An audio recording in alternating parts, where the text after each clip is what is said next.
ಇಲ್ಲಿ ನಾವು polynomial functions ಬಗ್ಗೆ ತಿಳ್ಕೊತಾ ಇದ್ದೀವಿ. ಆ್ಯಸ್ ಅ ಡೆಫಿನೇಷನ್ ಪಾಲಿನಾಮಿಯಲ್ ಅಂತ ಹೇಳಿದ್ರೆ ಏನು, ಪಾಲಿನಾಮಿಯಲ್ ನೀವು 8, 9, 10ನೇ ಕ್ಲಾಸಲ್ಲೆಲ್ಲ ನೋಡಿದ್ದೀರಾ. A polynomial is a expression containing variables and coefficients that involves only the operation of addition, subtraction, multiplication and non-negative integer exponents.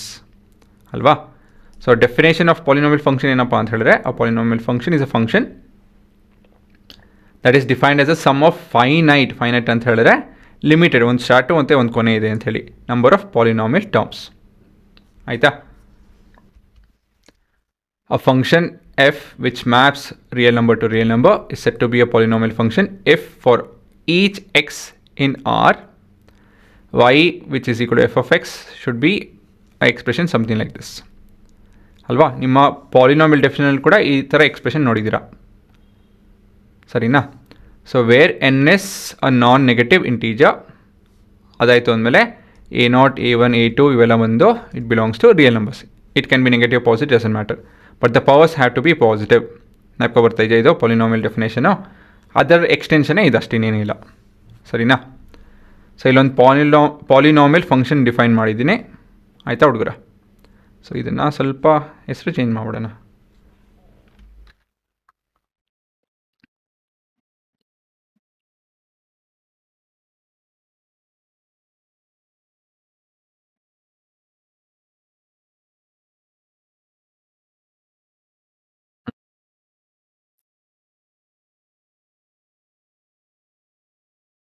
ಸರಿ. ಇಲ್ಲಿ ನಾವು ಪಾಲಿನಾಮಿಯಲ್ ಫಂಕ್ಷನ್ ಡಿಫೈನ್ ಮಾಡಿದ್ದೀವಿ. ಫಂಕ್ಷನ್ FUNCT ಅಂತ ಓದ್ಬೇಕಾಯ್ತು ಅಟ್ಲೀಸ್ಟು, ಹೋಲಿ ಬಿಡಿ, ತಕ್ಷಣಕ್ಕೆ ಇದೆ ಸಾಕು. ಸೊ ಇದರಲ್ಲಿ ಏನು ಕೊಡ್ತಾಯಿದ್ದೀವಿ ಅಂತ ಹೇಳಿದ್ರೆ, ಮೊದಲೇ set of examples will give list of inputs, ಎರಡನೇ set of input range of values ಕೊಡ್ತಾಯಿದ್ದೀವಿ, ಸರಿನಾ? ಮೊದಲನೇ ಎಕ್ಸಾಂಪಲಲ್ಲಿ we are giving only limited 4 input ಕೊಡ್ತಾಯಿದ್ದೀವಿ. ಎರಡನೇದರಲ್ಲಿ ಹಲವಾರು ಇನ್ಪುಟ್ ಕೊಡ್ತಾಯಿದ್ದೀವಿ, ರೇಂಜ್ ಆಫ್ ವ್ಯಾಲ್ಯೂಸ್ ಕೊಡ್ತಾಯಿದ್ದೀವಿ, ಸರಿನಾ? So let us see what is the output graph ಆಮೇಲೆ ನೋಡೋಣ. ಮೊದಲನೇದಾಗಿ ಸೆಟ್ ಆಫ್ ಇನ್ಪುಟ್ಸ್ ಈ 1, -4, 5, -2.5 ಕೊಟ್ಟಾಗ ಔಟ್ಪುಟ್ ನೋಡ್ಬೋದು, -1, 29, 11, 14.75 ಬರ್ತಾಯಿದೆ. So the domain and range image ಮತ್ತು ಅದೇ ಪ್ರೀ ಇಮೇಜು ಲಿಸ್ಟ್ ಆಗಿದೆ ಇಲ್ಲಿ. So pre image is 1, image is -1, pre image is -4, image is 29.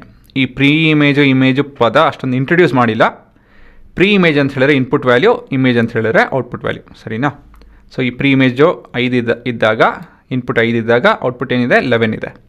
So ಏನಾಗ್ತಿದೆ ಒಳಗಡೆ ನೋಡೋಣ. ಇಲ್ಲಿ ನೋಡ್ಬೋದು ಏನು ರಿಟರ್ನ್ ಮಾಡ್ತಾಯಿದೆ, ಇನ್ಪುಟ್ ಎಕ್ಸ್ ಇಲ್ಲಿದೆ, ಎಕ್ಸ್ ಇದೆ, ಔಟ್ಪುಟ್ ಇಲ್ಲಿ ಬಂದು ಏನಿದೆ x², ಇದು ಸ್ಕ್ವೇರ್ ಆಯಿತಾ, -3x + 1, ಸರಿನಾ? It's making it go through ಏನೋ ಆ್ಯನ್ ಪಾಲಿನಾಮಿಯಲ್ ಎಕ್ಸ್ಪ್ರೆಷನ್, ಸರಿನಾ? ಇದನ್ನು ಉಪಯೋಗಿಸ್ಕೊಂಡು ಕ್ಯಾಲ್ಕುಲೇಟ್ ಮಾಡಿ ಔಟ್ಪುಟ್ ಕೊಡ್ತಾ ಇದೆ. So this particular function is example of a polynomial function. Graphically ನೋಡ್ಬೋದು, ಇಟ್ಸ್ ಅ ಸ್ಮೈಲಿ ಫೇಸ್, ಇದೆಲ್ಲ ನೋಡಿದ್ದೀರಾ ನೀವು, ಕ್ವಾಡ್ರಾಟಿಕ್ ಇಕ್ವೇಷನ್ ಇದು. ಈ ಗ್ರಾಫ್ ಕ್ವಾಡ್ರಾಟಿಕ್ ಇಕ್ವೇಷನಲ್ಲಿ ಕಾಣುತ್ತೆ ಅಲ್ವಾ? ಇದರ ಇನ್ಪುಟ್ಟು ನೀವು ರಿಯಲ್ ನಂಬರ್ಸ್ ಕೊಡ್ತಿದ್ದೀವಿ, ಔಟ್ಪುಟ್ ಇಲ್ಲಿ ರಿಯಲ್ ನಂಬರ್ಸ್ ಬರ್ತಾಯಿದೆ. ಹೇಗೆ ಬರ್ತಾಯಿದೆ ಇದು ಅಂತ ಹೇಳಿದ್ರೆ, the function is making it go through a polynomial expression. So in domain ಬಂದು real numbers and the image, the range is also real numbers. Image or range, it is real numbers.